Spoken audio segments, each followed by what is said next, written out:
Hi there. So, I am just west off of between Sook and Port Renfrew. Let's see what the map says as soon as it figures itself out.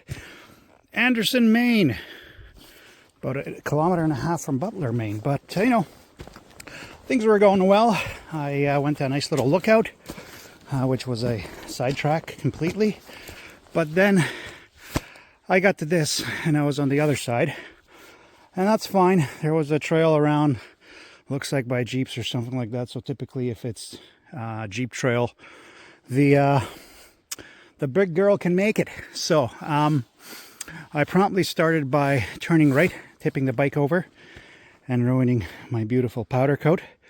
But the crash bars did their job. Anyways, you know what? I might walk over there, just show you what I had to go through. Okay, so I don't want to get my boots wet. Mushroom. But to the right of it, this actually, you can see the gravel road. That's where I came out of. I came across instead of hanging a left into here. Had to go through a little bit of a mud bog through this, which wasn't deep. That's just fine. Little rock garden for good measure. And came across here, hugging the wall close. In case I tipped it, I can just go straight into the wall. Then, of course, the camera, does its usual thing. Flattens shit out. So, came through here.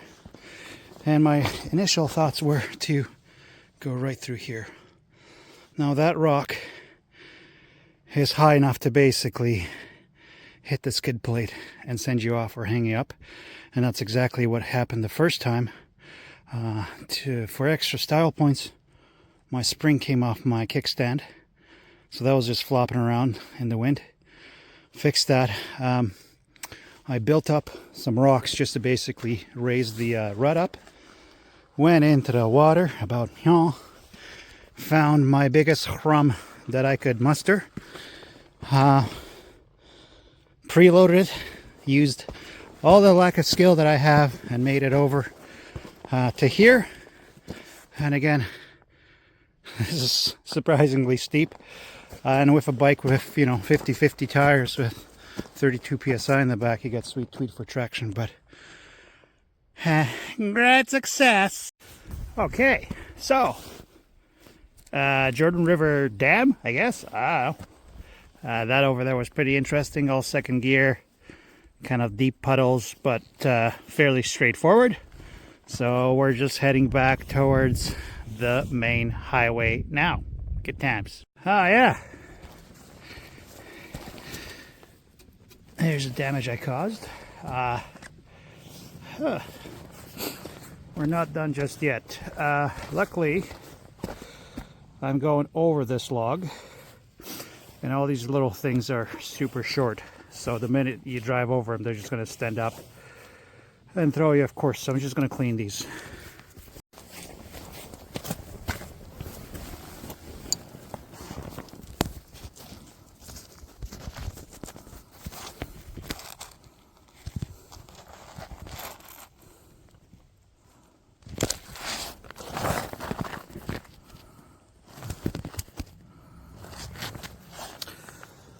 Thanks, Mr. Rock.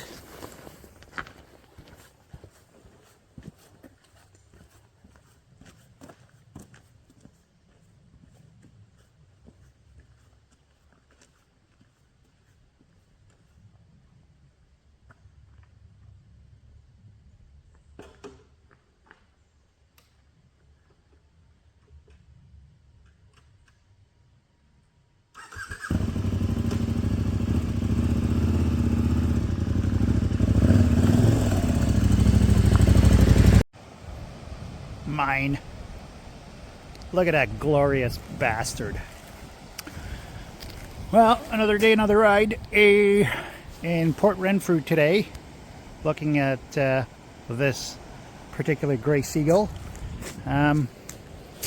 Behold the beautiful view of docks being pulled out of the water. Just wanted to run through a couple of things on the 1090 here that I recently added, and I've been testing and braking. We'll get to the suspension last, but let's do the lights. So cold lights, I believe they're 3.5 inch. It's a split light, yellow beam up top, white beam down at the bottom. You have to buy a kit that comes with the 2 switches, relays. Everything is literally plug and play. You just have to find a circuit that is switched when your ignition is switched, so that way when your lights, when you turn off your ignition, your lights turn off. So let's give these a go. I believe the whites are on right now. No, I lied. Whites on. Okay, so these are aimed. And I can confirm for a fact, unless, you know, you run into the odd Karen or the odd Kevin, I suppose, you'll get flashed. The one on the right might be sitting a little bit high because I broke the bracket when I tipped the bike over. There's the yellow. Again, very bright. Get you leveled out with the bike. Same thing, use these in fog, early morning, so on and so forth, and these truly do stand out. And last but not least, we'll do both. Now, I rarely run this combo. I guess you could. I just use one or the other, and I'm having to yeah, shield myself here from the light via my phone. Okay, next up, mirrors. Nice CNC. I believe this is a Rottweiler knockoff. I think these were about a third, if not a fourth, of what Rottweiler charges.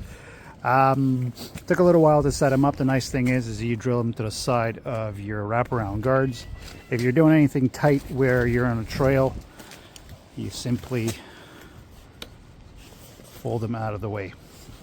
And you still got room here for your hand, depending on how they sit, so on and so forth. So far, these have been very good.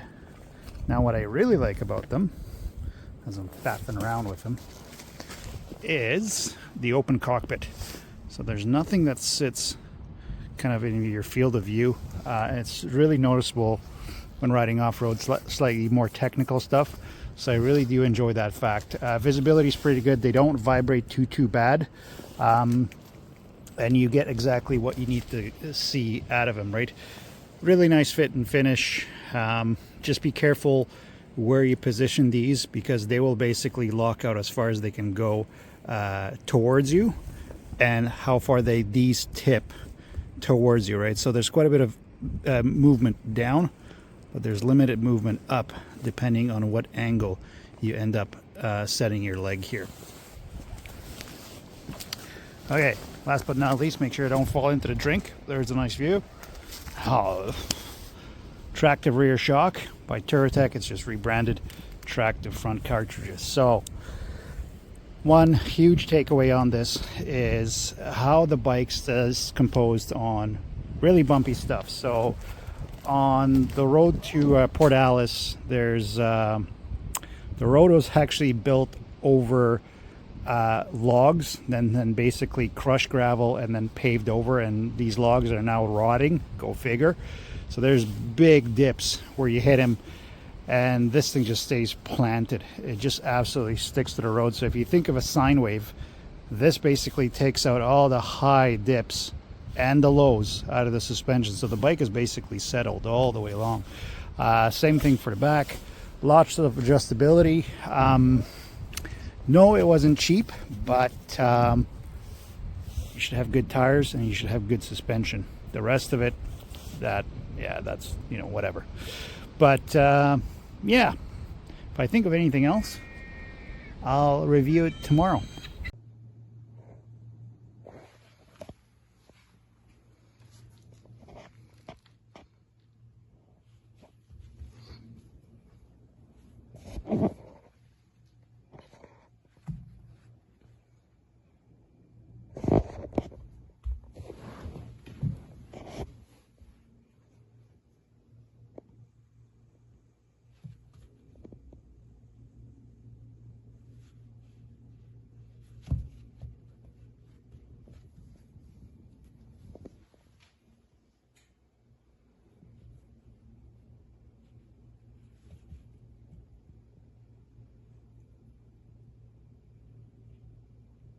noodles.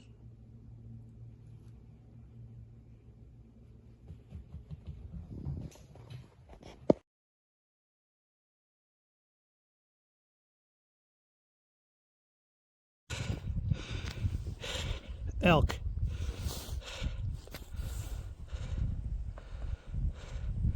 As they disappear into the bush.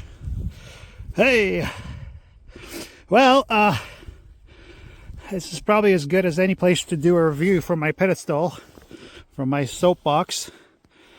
Sing the praises of that fine machine. Let me step down from my soapbox. I think previously on the dock I spoke about the suspension working well on the road. But where it truly shines is the GPS said that was a road. It isn't. I may have taken a wrong turn and followed the wrong path, but on bigger rocks, and this is especially true of the front end basically has so much less deflection now. Where it stays planted, you can see the tie wrap. It's about halfway down the travel.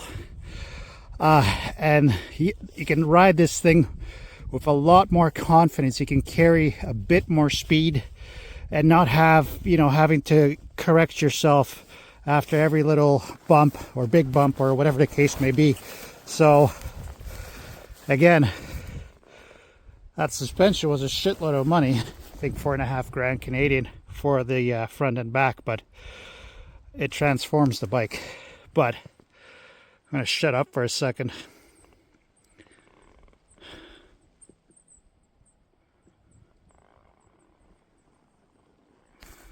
All right.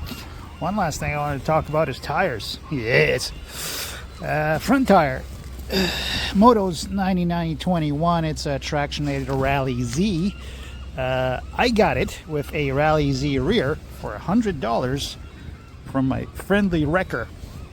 Tires had less than 100k on them. I wasn't really sure what to think of them at first, but after a little while, even in the really twisty pavement out here and everything else like that, these have done really, really well on the tarmac. They've done great on the gravel. As you can see, the hero titties are gone. So yeah, so super happy actually with this tire. I usually run the Motos. The next one up, the one that has a little T-shapes, I'll put it into the video description once I figure out what the hell it is. And on the rear, my favorite go-to tire, the Midas E07 Enduro. They changed their names. It's not that big road going blocky one. This is a 150. I've always also ran 140s. This tire does well for me. I want to say 8 to 10k on a good run. Good grip off-road, decent grip in the wet. I mean, I ride with TC off all the time, and even in third gear down here in the coast, when you give it some, this will move underneath you. But in the dry, fantastic tire. I've been very happy with these. I'll see how many. I want to say I've gone through about 10 sets between the 10 different or a few different bikes, between my Super Tenere, my Africa Twin, this thing. These are usually the tires that I run. I may try the Metzler, not the Metzler, the Heidenau Scout 2s or K60 Scouts. But yeah, this thing's been really good. Highly recommended.